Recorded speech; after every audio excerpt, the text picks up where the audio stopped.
Que Deus abençoe a sua vida. Hoje vamos avançar em mais 3 capítulos do livro de 1 Crônicas, capítulo 10, 11 e capítulo 12.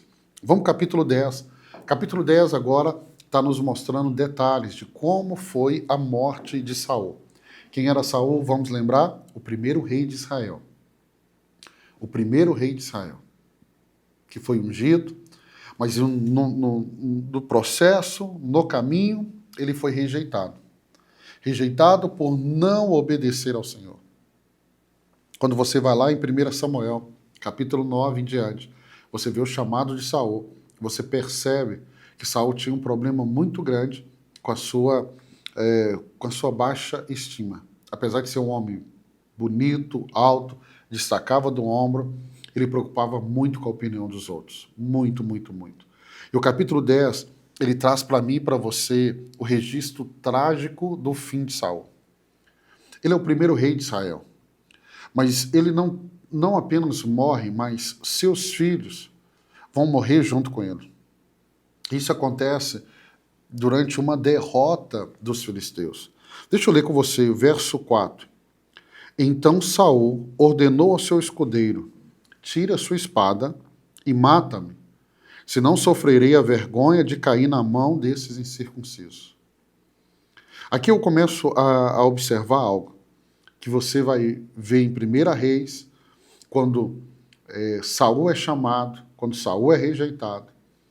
Uma das coisas que persegue Saul até no momento da sua morte é a preocupação com o que as pessoas vão pensar dele. Tem situações que nós sabemos que nós somos frágeis e muitas vezes nós não buscamos ajuda nessa área. E talvez seja essa área que pode nos destruir. Fica aqui um ensino para você. Todos nós temos deficiências, todos nós temos que ter ajuda em algum momento, em alguma área da nossa vida. Nós devemos buscar essa ajuda. Para quê? Para que nós não tenhamos o fim como o de Saul. Aí a Bíblia diz assim, continua dizendo no verso 4, mas o seu escudeiro estava apavorado e não quis fazê-lo. Saul então apanhou a própria espada e jogou-se sobre ela. Quando o escudeiro viu que Saul estava morto, jogou-se também sobre a espada e morreu. Dessa maneira, Saul e os seus 3 filhos morreram. E assim, a descendência real. Então você percebe que Saul, aí talvez você diga, pastor, mas ele não tinha perdido a batalha? Sim. Mas quem disse que uma derrota tem que ser o fim da nossa vida? Tem pessoas que acham que eles têm que morrer porque tiveram uma derrota. Ah, nós servimos a um Deus que podemos ter derrotas, mas Deus pode nos levantar das cinzas, do buraco, do fundo do poço. Deus pode fazer. Então o capítulo 10, ele é curtinho, ele fala de como o primeiro rei de Israel morreu. E agora nós entramos no capítulo 11. Capítulo 11, né? Capítulo 11 vai falar do reinado de Davi. Se o capítulo 10 ele fala da morte de Saul, e não pense no capítulo 10 apenas na morte de Saul, mas pense na consequência do pecado. Porque o que levou Saul à morte, a este momento da sua vida, foi o pecado. O pecado deixa consequências. Por que Saul chegou a esse ponto de tirar sua própria vida? Porque ele desobedeceu ao Senhor. E aí entra no cenário o segundo rei de Israel, Davi. Um homem segundo o coração de Deus, não perfeito, mas segundo o coração de Deus. E o capítulo 10, ele fala do momento que Davi foi ungido rei. Então ele já começa falando da unção de Davi, diferente de 1 Reis, capítulo 17, que fala como ele foi ungido por Samuel, fala do processo, até o momento que ele foi ungido rei de Israel, aqui em 1 Crônicas, é um resumo mais organizado, mas um resumo onde, no verso 1 do capítulo 11, todo Israel reuniu-se com Davi em Hebrom e disse, somos sangue do teu sangue. No passado, mesmo quando Saul era rei, eras tu quem liderava Israel em suas batalhas. E o Senhor teu Deus te disse, você pastoreará Israel, o meu povo, e será seu governante. Então aqui é o momento aonde Davi vai ser ungido pelas 12 tribos. não apenas pela sua tribo Judá, porque a primeira unção foi o reconhecimento de 2 tribos, agora as 12 tribos. Toda a nação de Israel vai reconhecer que Davi deve ser, sim, o substituto de Saul. Deve substituir Saul.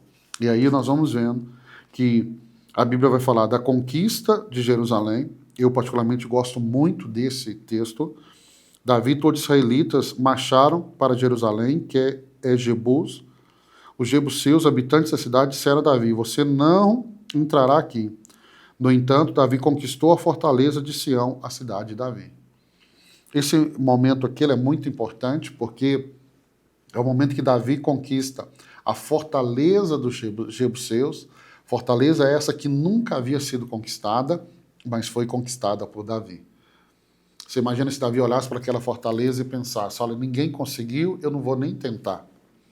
Mas se você sabia que eu e você podemos fazer o que ninguém fez, se Deus estiver conosco, Davi conquista essa fortaleza, dá o nome de Jerusalém, e ali vai ser a capital, é onde ele vai estabelecer o seu trono, o seu reinado. E de Jerusalém ele governa toda a nação de Israel. E aí o verso 10 fala dos principais guerreiros de Davi. Lá em 1 Reis, você lembra que esses guerreiros eram homens desiludidos, endividados, homens amargurados, que se juntaram com Davi na caverna de Adulão. E Davi, por ser um grande líder, fez desses homens rejeitados seus principais líderes. Então a Bíblia aqui agora dá destaque e conta um pouquinho da história de alguns que foram os principais guerreiros de Davi. Vamos para o capítulo 12? O capítulo 12 ele fala dos aliados de Davi. O capítulo 12 fala dos aliados e ele continua falando também dos valentes de Davi. Aqui está não só aqueles que se aliaram a Davi, mas fala também daqueles que também se tornaram valentes de Davi, como no capítulo 11. Então, nesse capítulo, são listados os homens que estavam com Davi, seus valentes, né, que se uniram a ele quando ele estava fugindo com Saul. Destaca-se a variedade da habilidade e a origem desses homens corajosos que se juntaram ao futuro rei de Israel. Eu acho muito lindo, porque a Bíblia está registrando não só o nome dos reis, mas de homens corajosos. Esses serão lembrados, homens e mulheres corajosos. E aqui é a Bíblia nos falando. Eu gosto muito do verso 18, que ele vai falar sobre Amassai, chefe do batalhão dos 30. Quando Amassai, ele vai dizer assim: somos teus, ó Davi, estamos contigo, ó filho de Jessé. Paz, paz seja contigo, com os teus aliados, pois o teu Deus te ajudará. Uma das características, quando você estuda sobre os valentes de Davi, era esse respeito que eles tinham por Davi. É o amor que eles tinham por Davi. É a aliança que eles tinham com esse grande líder. E quando eu e você encontramos pessoas como Davi, que se dispõem a nos liderar, nós devemos agarrar essas pessoas. E olha a fala de Amassai, terminando o verso 18: pois o teu Deus te ajudará. Eles não viam apenas a qualidade de Davi, mas eles viam que Deus estava com Davi.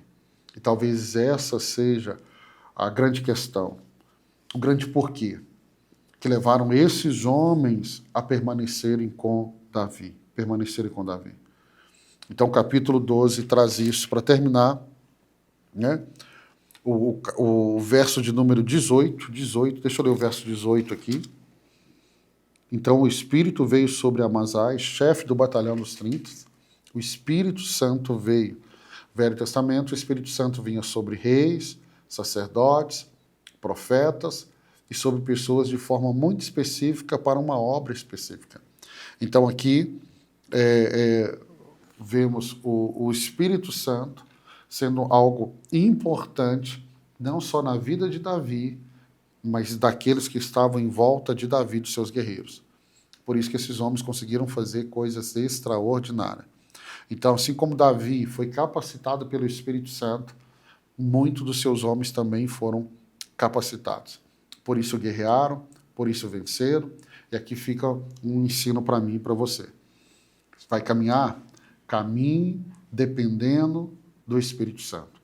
Caminhe com o Espírito Santo, porque só com ele eu e você teremos vitórias, como Davi e todos esses guerreiros tiveram. Quero abençoar a sua vida, fica firme, ore, peça ao Espírito Santo para te ajudar, para que você continue lendo a Bíblia toda, aprendendo, avançando, crescendo. Amanhã, se Deus permitir, nós vamos avançar por mais 3 capítulos. Eu abençoo a sua vida, no nome de Jesus, e até amanhã.